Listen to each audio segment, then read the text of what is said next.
अस्सलाम वालेकुम स्टूडेंट्स। आज का हमारा लेक्चर मॉर्फीम्स के बारे में है कि किस तरीके से मॉर्फीम्स मिलकर वर्ड्स को बनाते हैं। आज हम थोड़ी सी प्रैक्टिस करेंगे और देखेंगे कि वर्ड्स में किस तरीके से फिक्सेस, बाउंड बेसिस या फ्री बेसिस ये मौजूद होती हैं। तो सबसे पहले हम देखते हैं कि डेरिवेशनल मॉर्फीम्स जो हैं वो किस तरीके से हमारे वर्ड्स में मीनिंग्स को चेंज करते हैं।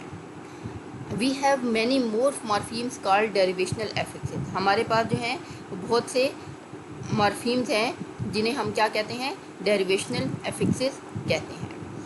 ये डेरिवेशनल एफिक्सेस जो हैं ये क्या, इनका क्या है,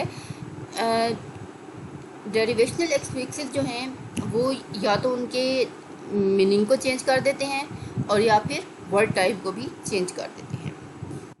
We have many more morphemes called derivational fixes which go at the start of words or the end to change their meaning or word type. For example, we can add anti, A-N-T-I-N-T before a noun, adds the meaning against, anti-war, anticlimax, antidote.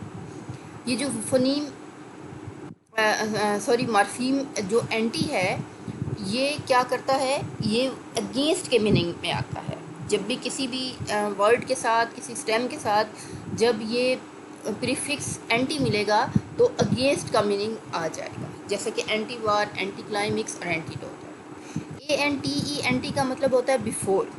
Anti adds the meaning before, as in ante chamber, antecedent, ante natal.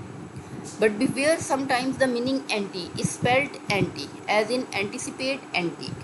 जैसे कि कुछ words anticipate और anti है, इसमें word जो है ANTE को हम ANTI के तौर पे स्पेल्ड कर देते हैं। यानी कि एंटिसिपेट में वर्ड ANTI जो है उसका मतलब अगेंस्ट नहीं है बल्कि बिफोर है। Omni adds the meaning all every, as in omnivorous, omniscient, omnibus. Word omni जो है इसका क्या मतलब है, ये मॉर्फीम ओमनी का मतलब ऑल या एवरी है। IST, IAN और EER after a noun to add the meaning one who. हम जो है देखते हैं कि जब हम IST, IN या EER किसी नाउन के साथ ऐड करते हैं तो ये क्या तो ये कौन सा मीनिंग ऐड कर देता है उस वर्ड में, उस टाइम में, वन हु। जैसे कि पियानो है तो पियानिस्ट, पियानिस्ट जब हम कहेंगे पियानो बजाने वाला। ड्रामाटिस्ट, ड्रामा है वर्ड, एक फ्री स्टेम ड्रामा है, तो उसके साथ हम जब टिस्ट लगा देंगे या IST लगा देंगे तो वो क्या बन जाएगा, ड्रामाटिस्ट, एक नाउन जो है वो बन जाएगा। Optometrist, politician, magician, musician, mountaineer, musketeer and engineer, ये जो है इसकी सही एग्जाम्पल है। After a noun to add the meaning one who, pianist, dramatist, optometrist, politician, magician, musician, mountaineer, musketeer, engineer। इसके बाद हम देखते हैं मॉर्फीम वोर। वोर जो है आफ्टर अ नाउन यूज़ होता है, यानी कि ये क्या है, एक सफिक्स है और ये किसके मीनिंग में आता है, ईटर के मीनिंग में आता है। जैसे कि कार्निवोर, हर्बीवोर, ओमनीवोर, लोकावोर। इसमें सब इन तमाम वर्ड्स में वोर का मीनिंग ईटर के मीनिंग में आ रहा है। Gate, GATE, gate has within my lifetime become a suffix. ये क्या बन गया है, एक सफिक्स है which turns a word into a scandal, जो कि ये जिस भी वर्ड के साथ ये लग जाए तो ये क्या बना देता है, उस वर्ड को एक स्कैंडल में चेंज कर देता है। As in water gate, Camilla gate, worm gate, ये सारी किसको शो कर रहे हैं, ये वर्ड्स स्कैंडल्स को शो कर रहे हैं क्योंकि इनके साथ GAT गेट लगा हुआ है या एक सफिक्स लगा हुआ है gate. ER after a verb to add the meaning one who और दैट विच। DANCER डांसर, अब ये हमने वर्ब के साथ ER लगाया, वर्ब डांस था, जब हमने इसके साथ ER लगा दिया तो उसका मतलब बन गया डांसर। इसी तरह स्विम के साथ स्विमर, रिपेयर के साथ repairer, can opener, opener, toaster, typewriter. Verb के साथ लगाया ER तो वो क्या बन गया, उसने उसको उस नाउन में तब्दील कर दिया। However, ER is not always a suffix, लेकिन ये बात भी ध्यान में रहे कि लाजमी नहीं है कि ER जिस वर्ड के साथ भी ER लगा हुआ हो वो हमेशा सफिक्स ही लगा हुआ हो। कुछ कुछ ऐसे वर्ड्स भी हो सकते हैं, फ्री वर्ड्स भी हो सकते हैं, जो कि जिनके साथ ई आर उन वर्ड्स में ही आता है। Is not always a suffix when it appears at word endings. A brother is not someone who broths, and water is not a thing that bats. ity after a verb to make it into a noun. Prosperity, equality, security. इसी तरह you N है तो ये एक verb से पहले लगता है और इसके एक्शन को रिवर्स कर देता है, यानी कि इसका जो वर्ब का मीनिंग है उसको रिवर्स कर देता है। जैसे डू है, डू का मतलब है करना, अनडू का मतलब है ना करना, किसी चीज़ को ख़त्म कर देना। पैक का मतलब है पैक करना, अनपैक किसी चीज़ को खोल देना, अनलेस, अनवाइंड, अनपिक।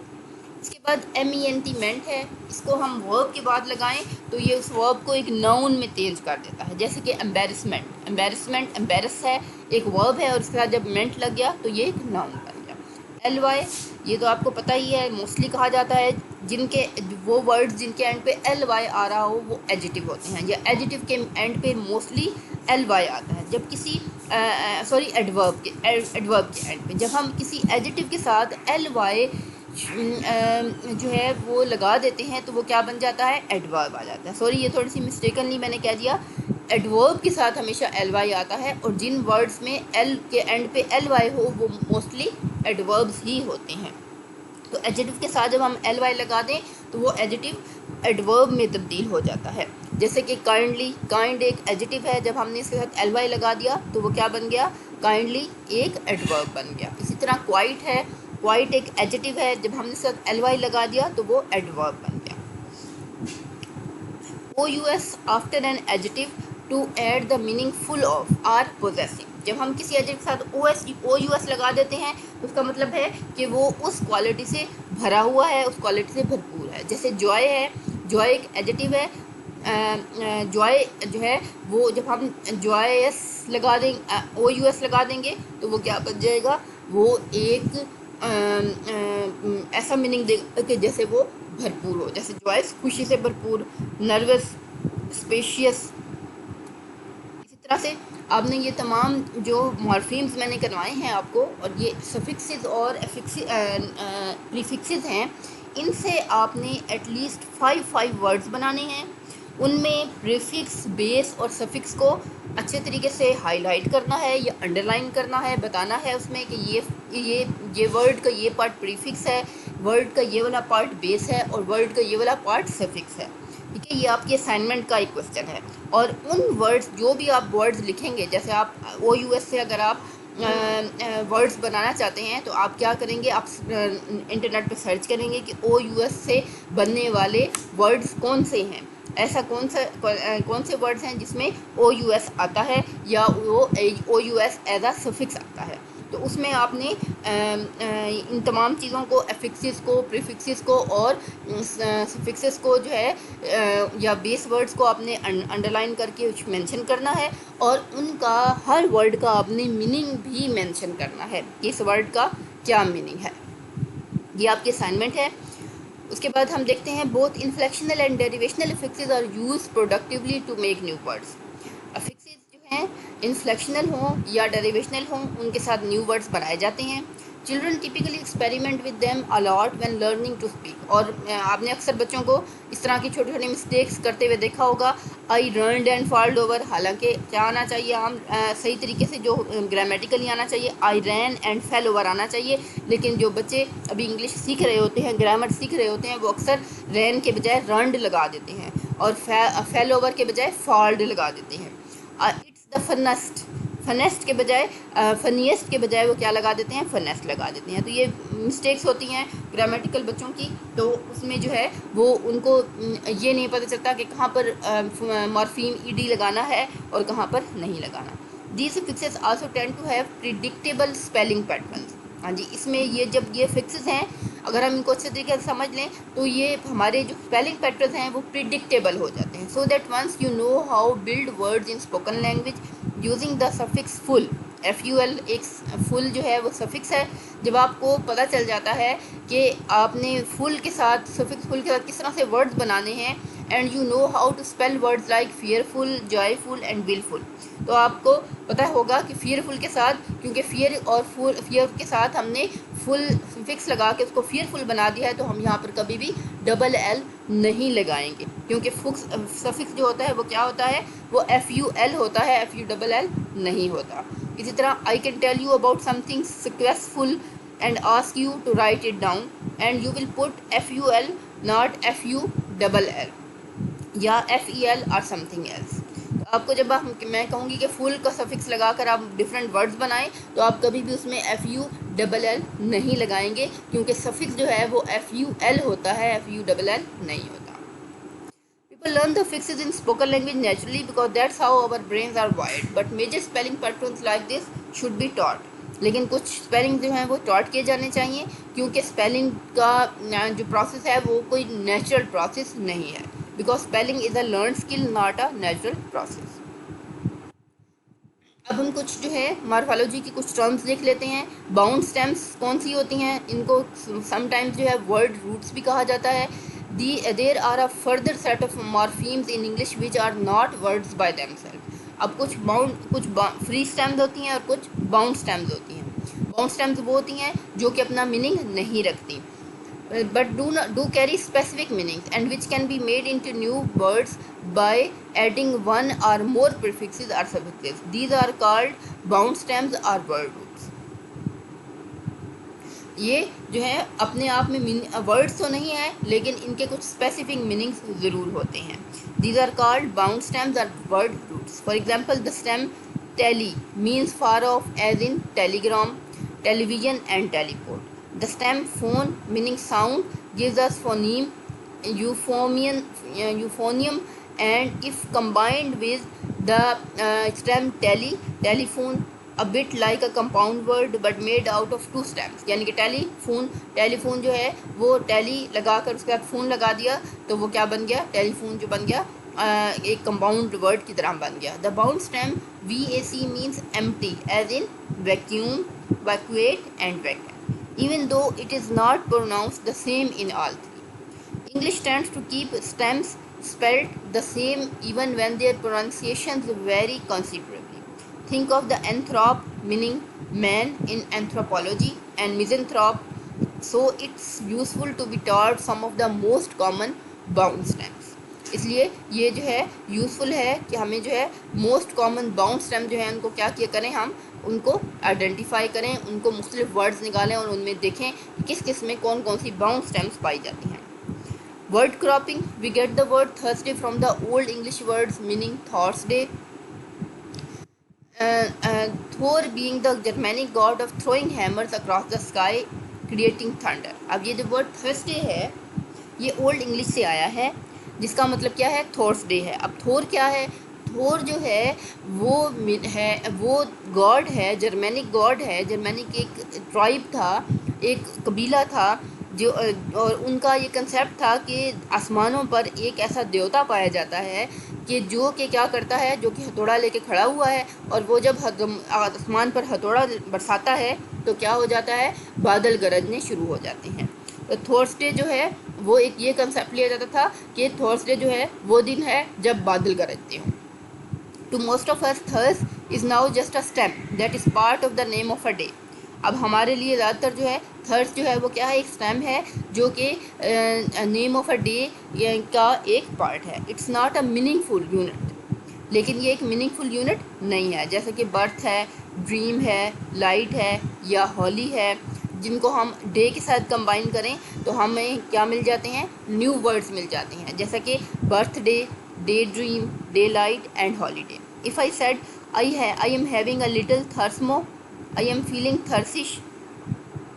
अगर मैं ये बात कह देती हूँ कि थर्समो या मैं थर्सिश फील कर रही हूँ, you would probably conclude I am a bit midweek weary. यानी कि आपको आप ये मैं अगर आप ऐसा एक्सप्रेशन दे देती हूँ तो आप मेरी बात का ये मतलब लेंगे कि थर्सडे के बाद फ्राइडे आता है और फ्राइडे के बाद वीकेंड है, तो मैं जो हूँ अब वेरी फील कर रही हूँ और चाह रही हूँ कि वीकेंड जल्दी से आ जाए।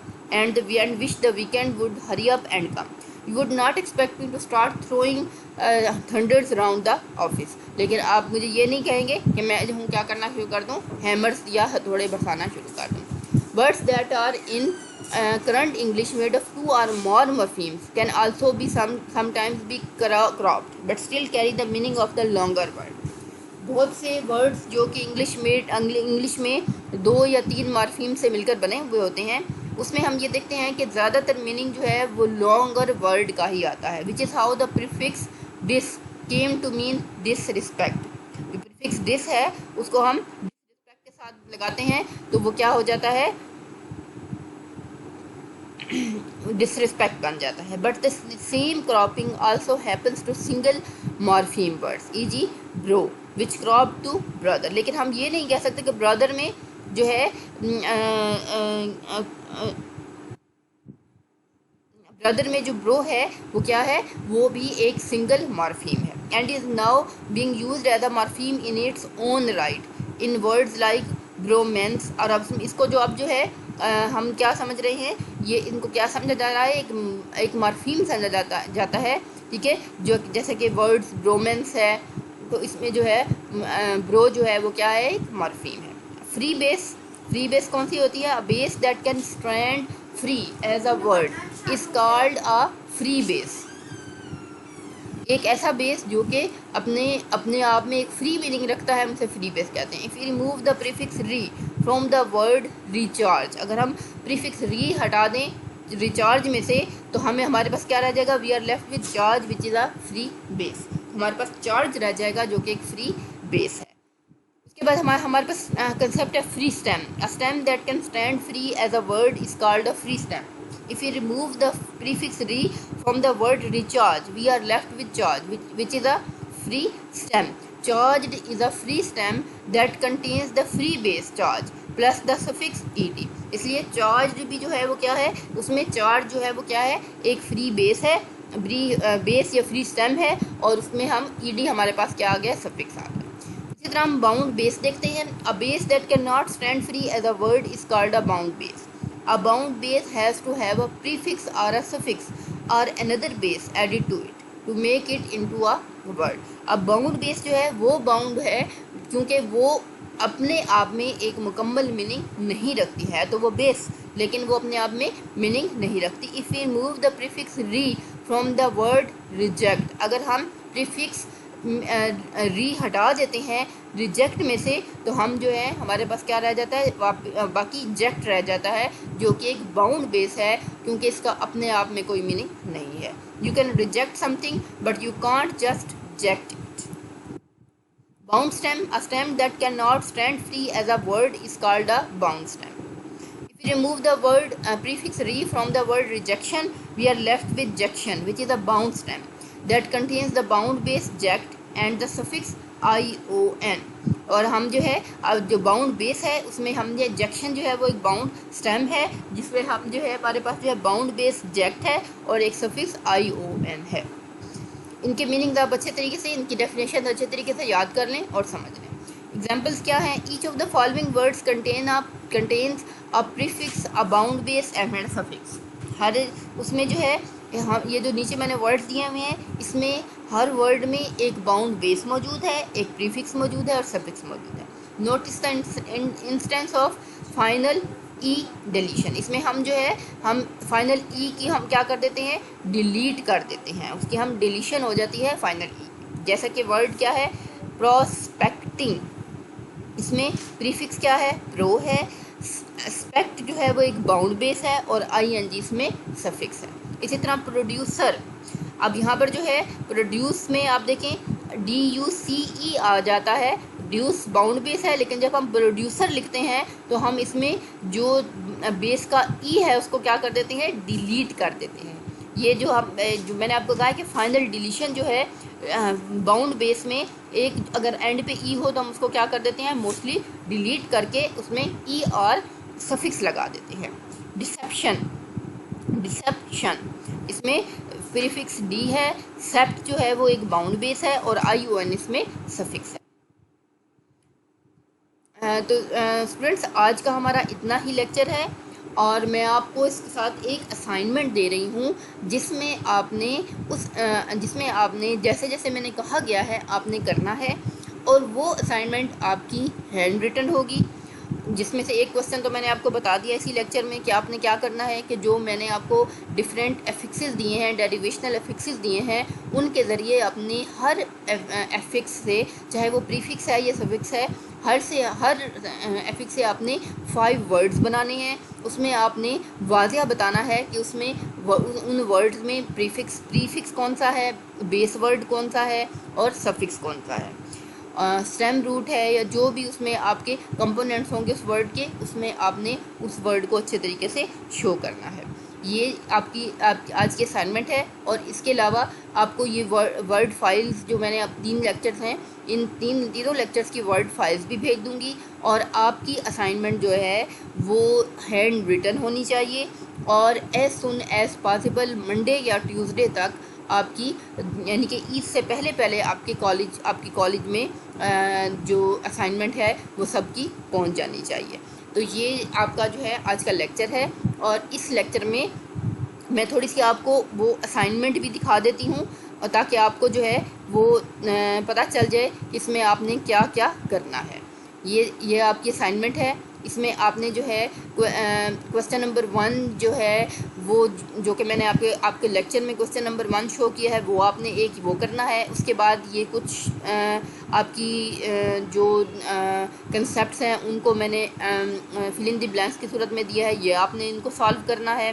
उसके बाद आपके पास ये कुछ क्वेश्चंस हैं, इनको आपने अच्छे तरीके से समझना है, और समझ के आपने अपनी असाइनमेंट में कंप्लीट करना है। कुछ मैंने आपको इसमें से एक वर्ड की एग्जांपल भी दे दी है, और उसी तरह के डिफरेंट वर्ड्स दे दिए हैं। तो आपने हर वर्ड का एनालिसिस करना है, और उसमें बताना है कि उसमें प्रीफिक्स कौन सा है, सफिक्स कौन सा है, और बेस वर्ड कौन सा है। तो ये आज आपकी असाइनमेंट भी आपको वर्ड फाइल्स में मिल जाएगी, और जो तीनों लेक्चर की वर्ड फाइल्स हैं वो भी इंशाल्लाह आपको कल तक मिल जाएंगी। तो आज आपने ये लेक्चर लेके मुझे बताना है कि आपको किन किन चीज़ों की समझ नहीं आई, या कैसे कौन सी जो है, अगर कोई कन्फ्यूजन है तो वह मुझे आप बता देंगे। तो आज का हमारा इतना ही लेक्चर है। इंशाल्लाह आपको ये बात आप माइंड में रखिएगा कि आपकी असाइनमेंट हैंड रिटन होनी चाहिए। जिसकी असाइनमेंट हैंड रिटन नहीं होगी वो एक्सेप्ट नहीं होगी। ओके जी, अल्लाह हाफिज़।